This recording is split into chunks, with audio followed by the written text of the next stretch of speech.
dalam kehidupan kami hari ini. Kami mau menyenangkan hati-Mu ya Tuhan lewat pujian syukur kami. Kiranya Engkau bertahta atas pujian kami hari ini. Haleluya. Betapa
Engkau yang layak kami puji dan kami muliakan.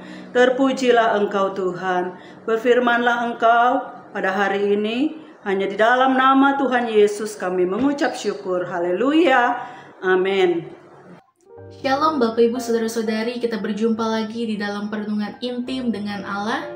Pada hari ini, hari Kamis tanggal 20 Februari 2025, kita akan mendengarkan dan merenungkan sebagian daripada firman Tuhan yang bertemakan mati terhadap diri sendiri. Pada perenungan hari ini yang berfokus di dalam Amsal 3 ayat 1-12. Dan pembacaan Alkitab kita dalam satu tahun ini terdapat di dalam Bilangan pasal 16 sampai pasal 18. Saya harap Bapak Ibu Saudara-saudari dapat membacanya terlebih dahulu. Saya akan membacakan dalam Amsal 3:5 demikian firman Tuhan. Percayalah kepada Tuhan dengan segenap hatimu, dan janganlah bersandar kepada pengertianmu sendiri. Susi adalah seorang pengusaha sukses yang telah membangun usahanya selama bertahun-tahun.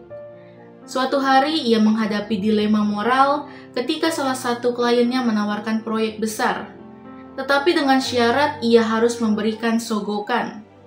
Secara manusiawi, Susi tergoda karena proyek itu akan meningkatkan bisnisnya. Namun, saat ia berdoa dan membaca Amsal 3 ayat 5-6, percayalah kepada Tuhan dengan segenap hatimu dan janganlah bersandar kepada pengertianmu sendiri. Susi merasa Tuhan mengingatkannya untuk mati terhadap ambisi pribadinya dan memilih taat kepadanya. Meskipun sulit, Susi menolak tawaran itu dan percaya Tuhan akan memelihara hidupnya. Beberapa bulan kemudian, Susi justru mendapatkan proyek lebih besar dari klien lain yang menghargai integritasnya.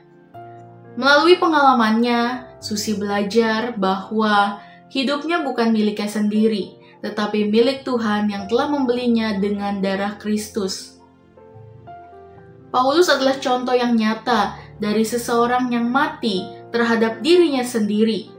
Dalam Galatia 2 ayat 20 ia berkata, "Aku telah disalibkan dengan Kristus, namun aku hidup tetapi bukan lagi aku sendiri yang hidup, melainkan Kristus yang hidup di dalam aku." Paulus meninggalkan masa lalunya sebagai penganiayaan jemaat dan hidup sepenuhnya untuk Kristus, meskipun itu berarti penderitaan, penolakan, dan bahaya. Dari Amsal 3 ayat 1-12 kita dapati hal-hal yang penting seperti yang pertama, mengandalkan Tuhan, bukan diri sendiri. Dalam Amsal 3 ayat 5-6 mengajarkan kita untuk tidak bersandar pada pengertian sendiri, melainkan percaya sepenuhnya kepada Tuhan. Mati terhadap diri sendiri berarti menyerahkan keinginan pribadi kita untuk mengikuti rencana Tuhan. Dalam kehidupan sehari-hari, ketika membuat keputusan, berdoalah terlebih dahulu dan memintalah hikmat dari Tuhan, bukan hanya mengandalkan logika atau perasaan kita. Seperti tertulis dalam kitab Yeremia 17 ayat 7, demikian firman Tuhan, "Diberkatilah orang yang mengandalkan Tuhan, yang menaruh harapan pada Tuhan." Dan Mazmur 37 ayat 5 mengatakan, "Serahkanlah hidupmu kepada Tuhan, dan percayalah kepadanya, dan ia akan bertindak." Lalu yang kedua, memelihara hati yang taat kepada firman Tuhan. Dalam Amsal 3 ayat 1-2 menekankan pentingnya menyimpan ajaran Tuhan di hati kita. Mati terhadap diri sendiri berarti hidup sesuai dengan firman Tuhan, bukan menurut keinginan dunia. Dalam kehidupan sehari-hari, bacalah Alkitab setiap hari dan praktikkan prinsip-prinsipnya, seperti mengasihi musuh atau memaafkan mereka yang menyakiti kita.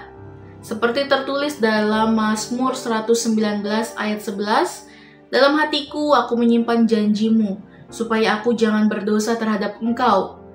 Dan Lukas 11 ayat 28, "Yang berbahagia ialah mereka yang mendengar firman Allah dan yang memeliharanya."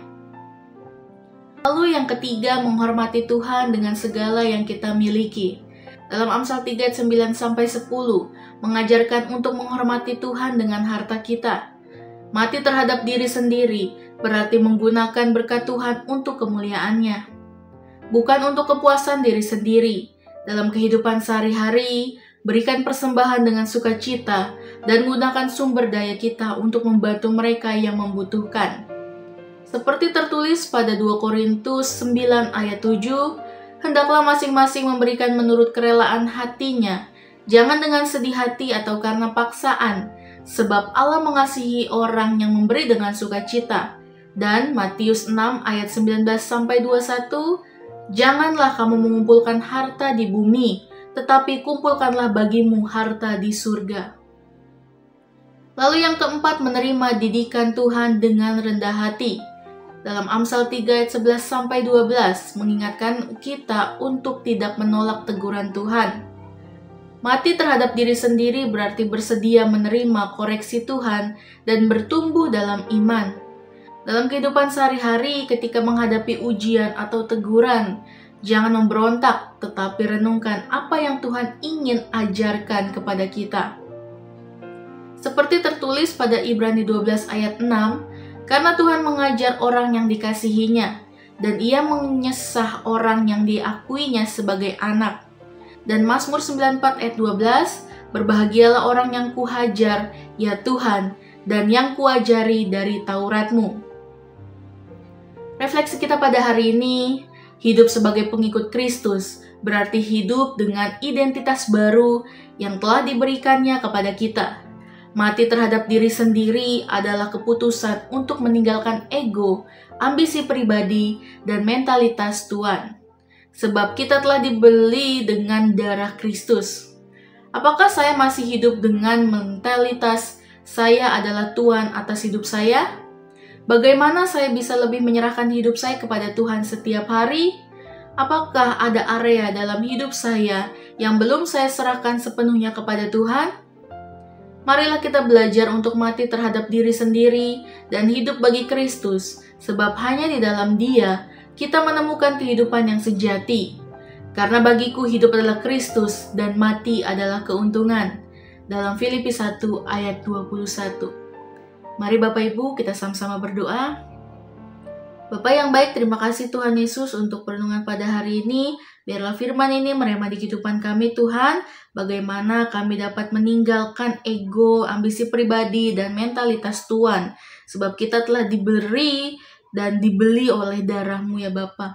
Terima kasih Tuhan Yesus untuk perenungan pada hari ini. Biarlah firman ini selalu merema di kehidupan kami. Dalam nama Tuhan Yesus, haleluya. Amin. Salam sejahtera bagi kita semua. Shalom.